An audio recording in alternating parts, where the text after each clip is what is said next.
Learning outcomes.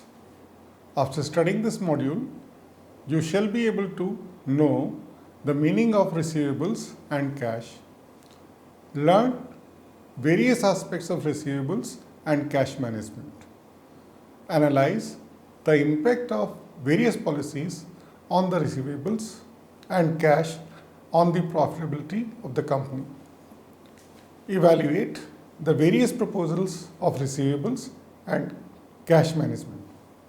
Introduction. Receivables and cash are very important part of current assets and should be very well managed. When goods are sold on credit and the payment for it comes after some time, debtors are created. There must be a proper management of these debtors. It must be ensured that there is a timely collection and large funds are not blocked for long periods. Cash is absolutely essential for any business. Finance manager must see that there is liquidity on all parts of the organization, and at the same time cash is not idle. Idle cash implies losing interest and therefore the opportunity cost. Cash is needed in an organization for transaction needs, meeting day-to-day expenses and other payments of debts. Speculative needs. Hold cash to take advantage of profitable opportunities. Precautionary needs. To provide safety against unexpected events. Receivables management. When a firm sells its product or services on credit and does not receive the cash immediately, trade credit arises. A firm sells goods on credit to attract the customers.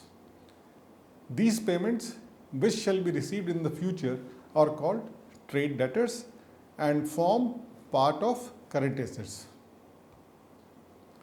There are certain limitations when the goods and services are sold on credit by the firm. The following are some of these. 1. There is an element of risk. It might be possible that debtors default in making payment and therefore loss arises due to bad debts.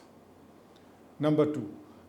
The amount gets blocked in the form of investment in debtors and the firm has to bear the interest cost on increased investment. Number 3. There is increase in cost due to administration and collection of debts. In spite of the above limitations, the firm sells goods and services on credit because of the following benefits. 1. There is an increase in sales volume. More customers buy goods if there is no immediate cash outflow. Number 2. There is increase in profits because margins on credit sales are higher than on cash sales. Or one can say no cash discounts are required to be given. Number 3. One can meet competition by offering better credit facilities than those offered by the competitors. So long as the benefits outweigh the risk and cost to the firm, it offers goods or services on credit. Objectives of receivables management. Firms offer credit to customer for a number of reasons. But the ultimate objective is to maximize the return on investment in receivables and minimize risk of bad debts. The finance manager should follow such policy through which cash resources of the firm can be fully utilized. Management of receivables creates a trade-off between liquidity and profitability. Thus, the ultimate objective of receivables management is to maximize the sales so as to maximize the profit. Now you see this graph. If the firm is following a strict credit policy, what happens? The profitability is low, and as it becomes more and more liberal, the profitability increases. However, what happens to the cost? If the firm is following strict credit policy, the liquidity is more, but as it is liberalizing, you will observe that the cost benefits go on decreasing, but after a point they start increasing.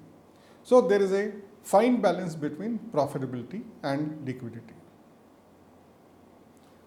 Aspects of receivables management. There are 4 major aspects of receivables management. 1. Formation of credit policy. Number 2. Credit control. Number 3. Credit evaluation. And number 4. Monitoring the receivables. Formulation of credit policy.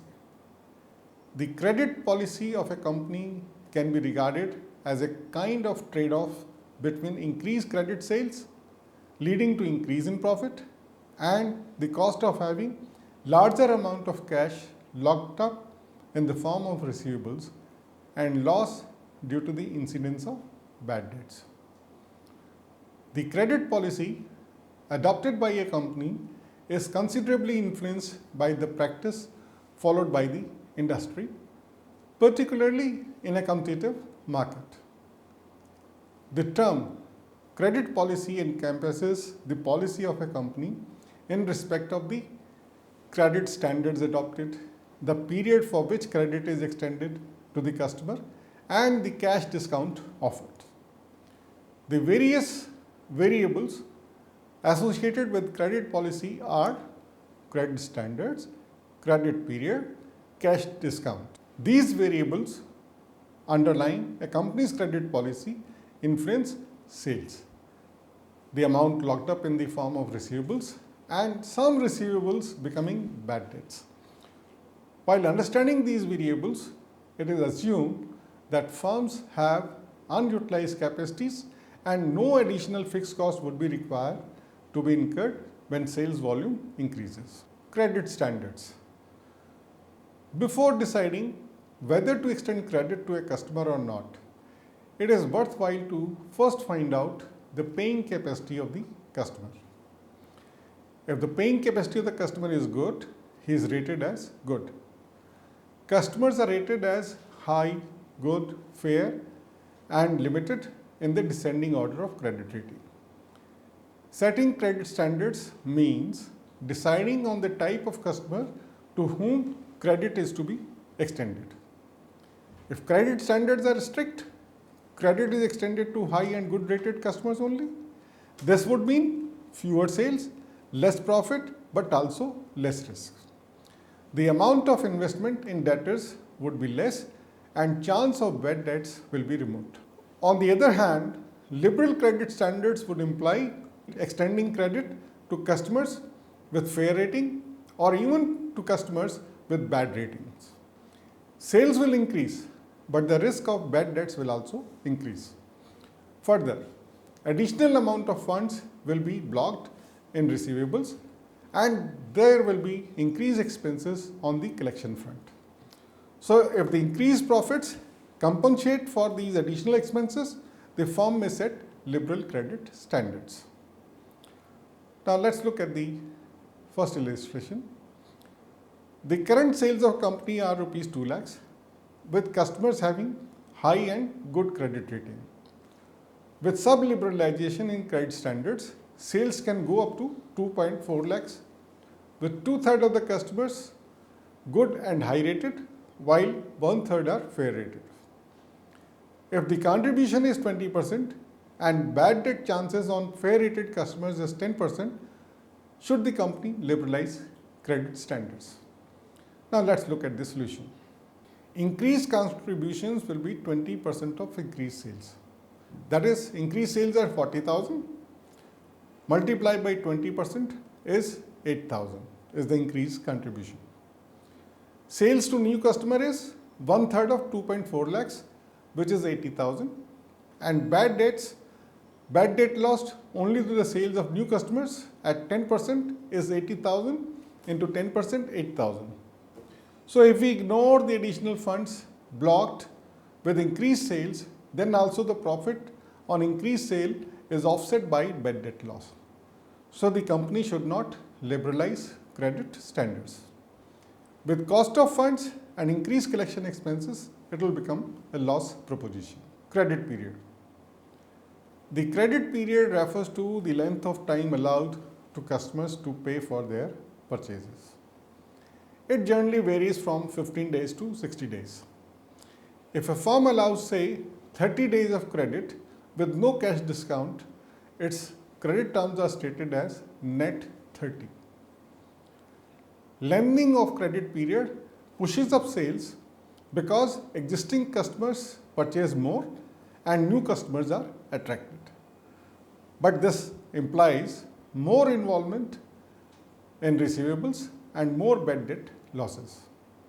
A shortening of credit period will lower sales and investment in receivables, but also decrease the bad debts losses will also decrease. Example, let annual credit sales be 6 lakhs. Extending 30 days credit period implies that the average debtors would be equal to 30 days sale, which is 6 lakhs divided by 360 is the per day credit sale, and since we are allowing 30 days credit, so the amount involved in debtors is 50,000. If credit allowed was 45 days to achieve a sales of 6 lakhs, average debtors would be equal to 45 days sale. Now assuming sales will remain same, the debtors would be 45 into 1666.67 is 75,000.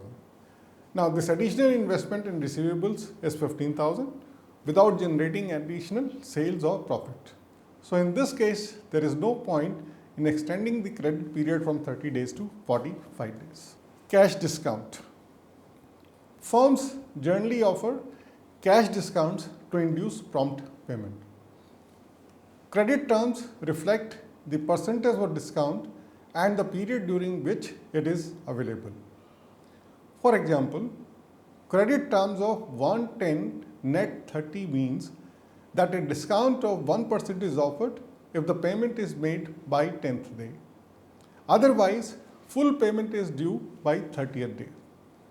In this case, the cost of funds to the firm is 18% per annum because 1% discount reduces credit period by 20 days. In cash discounts, the incremental benefits arising out of additional sales which are due to reduction in cost of funds blocked in the form of receivables and reduction in bad debts. The benefit should be compared with discounts offered. If the benefits are positive, cash discount should be offered. Credit control.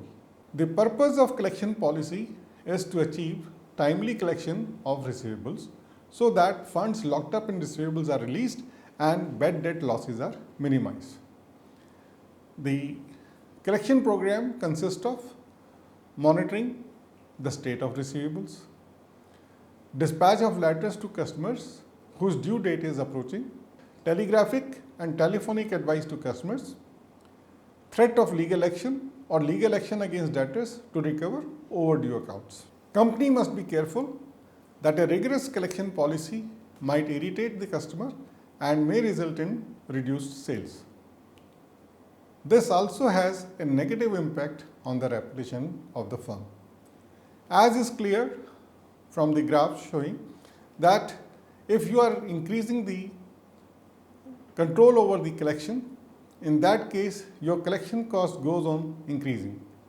And if you look at the bad debt losses, they go on decreasing, but after a point, certain saturation point is received, after which any amount of increase in collection cost does not result in decrease in bad debt losses.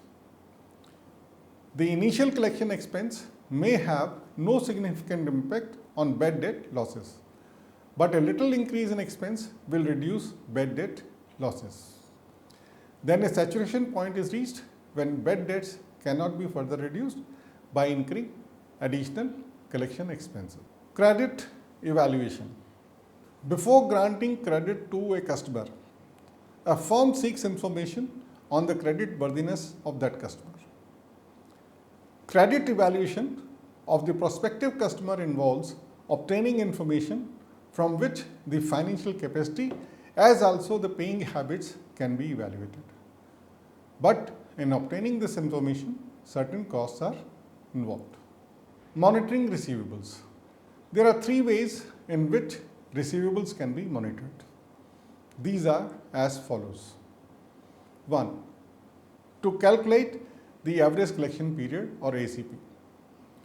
One of the common methods to monitor the receivables is the collection period or number of days outstanding receivables. The average collection period may be the amount of credit extended to the debtors. This can be calculated using the following formula.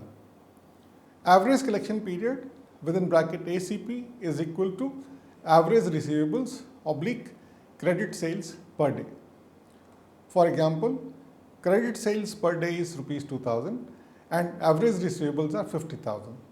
This implies a collection period of 50,000 divided by 2000 equal to 25 days. If average receivables are 80,000, then collection period would be 80,000 divided by 2000 is equal to 40 days. Aging schedule. Aging schedule is another technique available for monitoring the receivables, and this is known as aging schedule. The age-wise distribution of receivables is determined. Older the receivables, lower is the quality and more chances of default. For example, the receivables can be classified as follows. You look at the first column, we are defining the age of the debtors. In the second column, you see the amount or percentage of total outstanding receivables. Now 0 to 30 days, 40% receivables are there. 31 to 60 days, 30% receivables are there. Within 61 to 90 days, 20% receivables are there. 90 to 120, 7%, and 120 and above, 3%. By comparing the aging schedule of the firm with other firms, or by comparing with the previous period, one can determine whether things are in control or there is a reason to worry. In the above example, debts older than 120 days may be written as bad debts. Accounting ratios.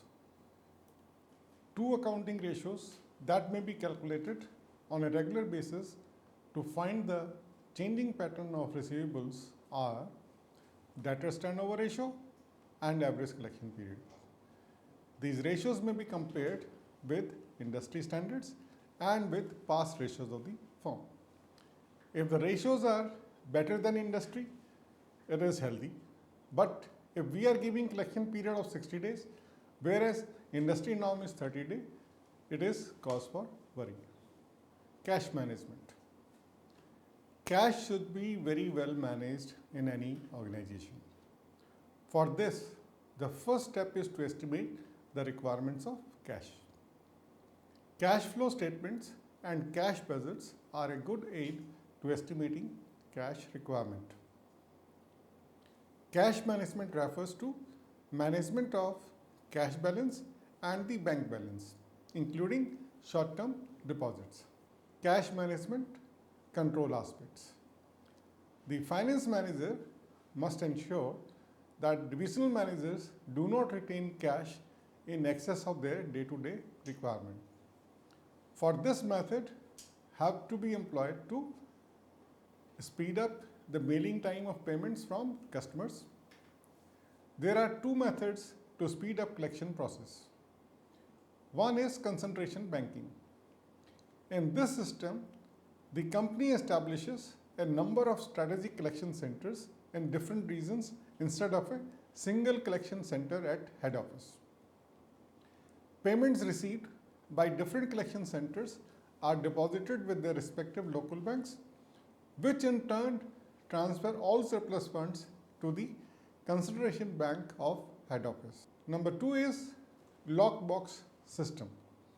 The purpose of lockbox system is to eliminate the time between the receipt of remittance by the company and the deposit in the bank. Under this arrangement, the company rents the local post office box and authorizes the bank at each of the locations to pick up remittances in the boxes. Customers are built with instructions to mail their remittances to the lock boxes. The bank picks up the mail several times a day and deposits the check in the company's account. Thus, the lag between receipt of checks and deposit in the bank is eliminated. However, the bank charges for the services and lockbox system has operation cost. Lockbox system is not appropriate where average remittances are small. It is best to compare the cost with the marginal income that can be generated from the released funds. If income is more, the system is profitable. Reduce the time when payment remain uncollected. The time during which the payments remain uncollected has to be sped up, and speed up the movement of funds to disbursement banks is also necessary. Playing the float. Availability of cash can be maximized by playing the float. In this, a firm estimates accurately the time when checks issued will be presented for encashment and to estimate the time of collection of checks deposited by it in the bank. In case collection time is less than the encashment time, the firm can utilize the float period to its advantage by issuing more checks. Suppose a firm deposits 20,000 checks in its bank per day and issues similar amount of checks per day. It takes 3 days to encash checks issued by it, but bank gives credit for checks deposited by them in 2 days. This would mean that bank shows a credit balance of rupees 20,000. In firm's bank book, it will show zero balance. Different kinds of float. Number one is billing float. This is the time between the sale and mailing of the invoice.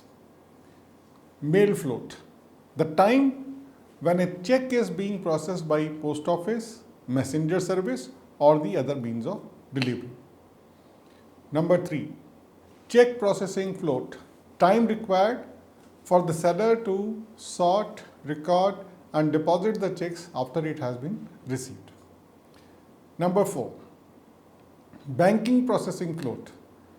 Time from deposits of the checks to the crediting of funds in the account. Cash management models. Normally we have two types of cash management models.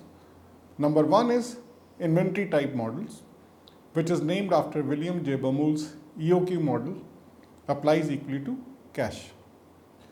Number two is stochastic model, when demand for cash is stochastic and not known in advance. William J. Baumol's model, as per it, the optimum cash level is that where the carrying cost and transaction costs are the minimum. This is given by the formula C is equal to under root of twice into U into P divided by S.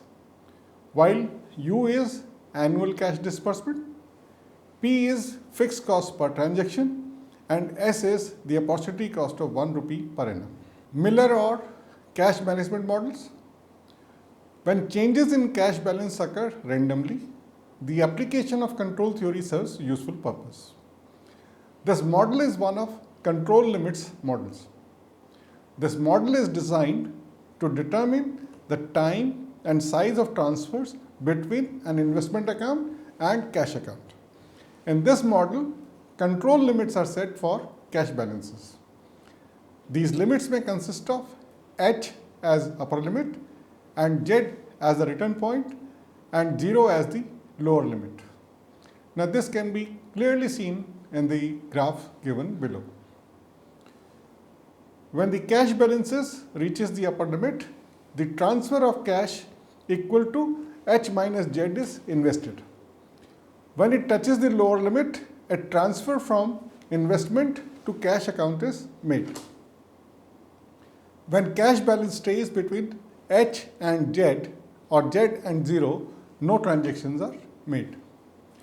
The high and low limits of cash balances are set up on the basis of fixed cost associated with securities transactions, opportunity cost of holding cash, and degree of likely fluctuation in cash balances. Cash budget preparation. Cash budget is an estimation of the cash inflows and outflows for a business for a specific period of time. Cash budgets are often used to assess whether the entity has sufficient cash to fulfill regular operations and or whether too much cash is being left in unproductive capacities. The firm has to take suitable steps to generate cash by borrowing from its bank or by introducing capital to avoid liquidity problem. You can see the example of cash budget through this illustration.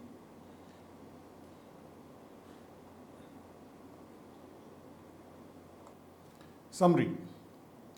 When a firm sells its product or services on credit and does not receive the cash immediately, trade credit arises. These future payments are called trade debtors and form part of current assets. The ultimate objective of receivables management is to maximize the sales so as to maximize the profits. There are four major aspects of receivables management: formulation of credit policy, credit control, credit evaluation, and monitoring receivables. The various variables associated with credit policy are credit standards, credit period, and cash discount. The purpose of collection policy is to achieve timely collection of receivables so that funds locked up in receivables are released and bad debt losses are minimized. Before granting credit to a customer, a firm seeks information on the creditworthiness of that customer, called as credit evaluation. There are three ways in which receivables can be monitored: calculation of average collection period, aging schedule, and accounting ratios. Cash should be very well managed in any organization using cash flow statements and cash budgets. The concentration banking and lockbox system are the two methods to speed up collection process. There are two models: inventory type model and the stochastic model for cash management.